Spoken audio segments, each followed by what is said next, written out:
Bonjour. Avec les quarts d'heure bibliques 18 et 19, nous avons survolé les premiers chapitres du livre de l'Apocalypse. Un livre, je l'ai souligné, d'encouragement et d'espérance pour les chrétiens, dans lequel le Seigneur rappelle aux siens qu'il les accompagne même au plus sombre de la nuit et que son plan de salut, son projet, implique aussi notre patience, notre persévérance et notre confiance en lui, quoi qu'il puisse arriver. Aujourd'hui, dernière partie de notre survol, nous en venons au chapitre 14 à 22. Je vous invite courageusement à lire ces textes, parfois difficiles, certes, dans un langage symbolique et imagé qui n'est pas le nôtre, mais des chapitres surtout pleins de richesses et de promesses quant à l'avenir que le Seigneur tient pour nous en réserve. Soyez-en sûrs. Cela dit, il est bien connu que notre monde n'aime pas penser aux réalités ultimes.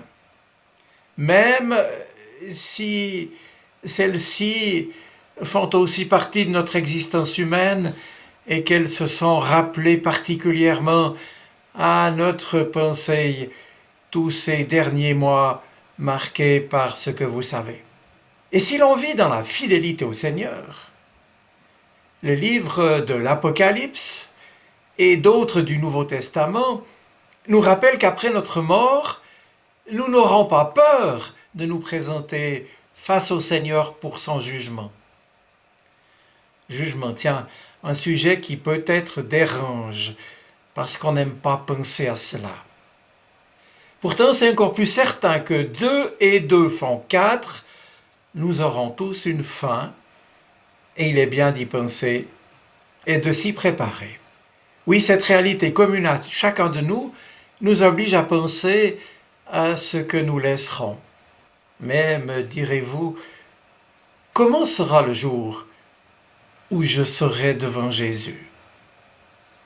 Eh bien, pour reprendre le langage des paraboles, le Seigneur simplement me demandera comment j'ai utilisé les talents qu'il m'a donnés, ou bien comment ai-je accueilli la semence, autrement dit la parole qu'il a semée dans mon cœur. Bref, qu'ai-je fait de ce qu'il m'a donné? Et nous voilà donc invités à un petit examen de conscience qui, je crois, est toujours utile et pertinent, car comme le dit l'Écriture, oui, c'est vrai, nous serons tous jugés. Les chapitres 14 et suivants du livre de l'Apocalypse, dès lors, c'est ma conviction, ne sont pas là pour nous faire peur, mais au contraire pour nous stimuler à modifier nos perspectives personnelles et notre vie chrétienne pendant qu'il est encore temps et que nous le pouvons maintenant encore. Et surtout à le faire en sachant que le dernier mot de l'histoire, comme celui de notre histoire personnelle à chacun, que ce dernier mot appartient au Dieu de Jésus-Christ. Souvenez-vous, Jésus, lors de sa passion, avait annoncé à ses accusateurs « Dorénavant, vous verrez le Fils de l'homme assis à la droite de la puissance et venant sur les nuées du ciel. » Eh bien, le voici, ce Fils de l'homme, assis sur une nuée blanche, lui qui jadis était couronné d'épines et qui porte maintenant, nous dit l'Apocalypse, une couronne d'or. Au lieu d'un roseau, il tient une faucille tranchante. Et celui que les hommes jugeaient est en fait le juge ultime. Et c'est à ce titre qu'il ordonnera la grande moisson, la vendange de la terre. L'une et l'autre annoncées depuis si longtemps, par exemple par le prophète Joël, ou bien on le sait par Matthieu dans son évangile. Et pour encourager ceux et celles qui pourraient avoir peur de ce qui vient, ou être tristes des nécessaires changements qu'ils doivent opérer dans leur vie et que Dieu leur montre, je veux leur rappeler d'abord cette magnifique promesse qui, dès le départ, ouvre le livre de l'Apocalypse. Nous lisons en effet au chapitre 2, le verset 10, « Sois fidèle jusqu'à la mort, dit le Seigneur, et je te donnerai la couronne de vie. » Elle, voilà, l'antidote à toutes nos peurs. C'est la fidélité du Seigneur, toujours première dans nos vies. Et puis, notre propre fidélité au Seigneur, en réponse à la sienne, permet que nous recevions de son esprit agissant en nous les forces et la persévérance pour travailler de concert avec lui dans notre vie quotidienne, aujourd'hui, ici-bas, là où il nous a placés. L'apôtre Paul, lui aussi, a montré dans ses lettres que si les chrétiens peuvent persévérer et tenir bon dans la foi jusqu'au bout, c'est bien grâce à Dieu qui les préserve et qui les soutient. Et il redira que du début à la fin de notre vie, le salut s'obtient uniquement par la grâce de Dieu. Par exemple, en Éphésiens 2, les versets 8 et 9. Nous ne vivons que de la grâce, du pardon, de l'amour de Dieu. Et dans sa bénédiction, qui termine la première lettre aux Thessaloniciens, Paul l'écrit encore. « Que le Dieu de paix vous rende lui-même entièrement saint, c'est-à-dire à lui, et qu'il vous garde parfaitement, esprit, âme et corps, pour que vous soyez irréprochables lors de la venue de notre Seigneur Jésus-Christ. » Le chapitre 15 de l'Apocalypse nous rapporte maintenant une nouvelle vision de Jean. On peut lire littéralement, je cite, « Le temple du tabernacle du témoignage dans le ciel fut ouvert. » Déjà, à plusieurs reprises, Jean, le voyant de l'Apocalypse, avait aperçu le temple de Dieu ouvert dans le ciel, notamment au chapitre 11 et 14. Et je relève que ce temple n'est jamais présenté comme un lieu d'adoration ou d'intercession, comme l'a été le temple de Jérusalem. Non, ici, le temple de Dieu dans le ciel est caractéristique de la justice et de la sainteté de Dieu. Et tel est celui qui nous y attend. Et plus loin, au chapitre 18, nous assistons à la chute de Babylone la Grande. Une image évidente pour les lecteurs de Rome et de son empire avec ses conséquences.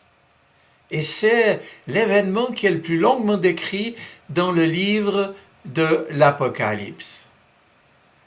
Cela souligne bien l'importance de l'événement qui est proclamé avec éclat par un autre ange descendant du ciel, ayant un grand pouvoir, et la terre, je cite, fut illuminée de sa gloire. Cette chute est aussi célébrée avec joie dans le ciel. On le lit au verset 20. Comme le prélude à l'introduction du règne, je cite, du Seigneur notre Dieu, le Tout-Puissant. Apocalypse 19, les 6 premiers versets. Tant dans le ciel que sur la terre, cet événement a plus d'importance que la destruction de la bête et du faux prophète qui va suivre peu à peu. Et nous montre que les jugements que Dieu doit exécuter pour sa propre gloire et pour la délivrance des fidèles sont, je cite encore, véritables et justes. Et nous voici maintenant arrivés à l'une des plus belles visions de Jean, l'auteur de l'Apocalypse. Relisez cela. Nous sommes au chapitre 19, les versets 1 à 10. Oui, alors que toute la terre pleure sur le jugement de Babylone, Le ciel se réjouit et rend gloire à Dieu, et une foule nombreuse dans le ciel s'exprime d'une seule voix pour dire Alléluia, c'est-à-dire louer le Seigneur. Et je vous fais remarquer que c'est d'ailleurs ici, au verset 1er, la seule mention dans le Nouveau Testament du mot Alléluia, tout à la fin du dernier livre de la Bible. C'est étonnant, n'est-ce pas? Et par cet Alléluia, la foule nombreuse célèbre d'abord les attributs de Dieu, sa personne, son salut, sa gloire, sa puissance. On le voit au verset 1er. Et on comprend alors que son salut offert par amour en Jésus-Christ est complet et que le jugement du mal est irrévocable. La conclusion de cette scène de joie et de louange est apportée par une seule voix issue du trône, invitant à louer Dieu. Et voici que peuvent alors venir les noces de l'agneau au verset 6 à 10. Je le répète, une des plus belles pages de notre espérance chrétienne. Un quatrième et dernier Alléluia, au verset 6, célèbre l'introduction glorieuse du règne de Christ. Le roi en personne entre dans son règne. Et chose merveilleuse, c'est aussi le moment solennel pour célébrer donc les noces de l'agneau, avec celles que le Christ a choisies pour partager la gloire de son règne. L'Église, qu'il a lui-même rachetée au prix de sa vie donnée sur la croix. L'Église formée de tous ceux qui ont accepté le Christ et qui vivent de son pardon et de son amour. Et ici, la voix de la foule nombreuse s'accompagne d'un déploiement de puissance avec des grandes eaux et puis des tonnerres qui soulignent la plénitude de la joie sans mélange qui remplit alors le ciel. Et ici, l'on retrouve les images de l'union du Christ et de l'Église déjà préfigurées dans l'Ancien Testament. Et c'est ainsi que Dieu, le roi, fait des noces pour son Fils, l'agneau de Dieu, selon son propre projet, son propre dessein d'éternité. Oui, l'Église appartenait déjà à Christ et lui était fiancée pour lui être présentée. Magnifique image symbolique d'un amour qui s'unit. Les desseins de Dieu, mes amis, s'accomplissent. L'Église, Nouvelle Jérusalem, je cite, préparée comme une épouse ornée pour son mari, est aussi revêtue de la gloire de Dieu. Lira-t-on alors en Apocalypse chapitre 21.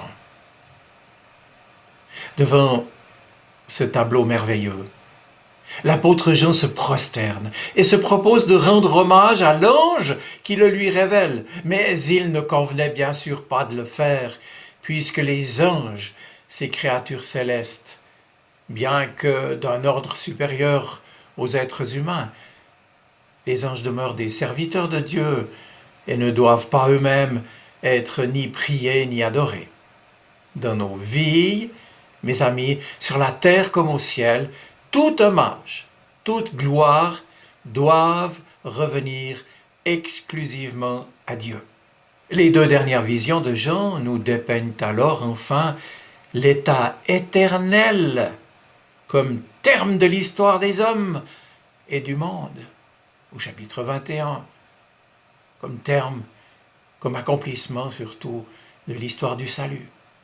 Et l'Apocalypse se termine alors sur des avertissements et sur un dernier appel de Christ à son Église.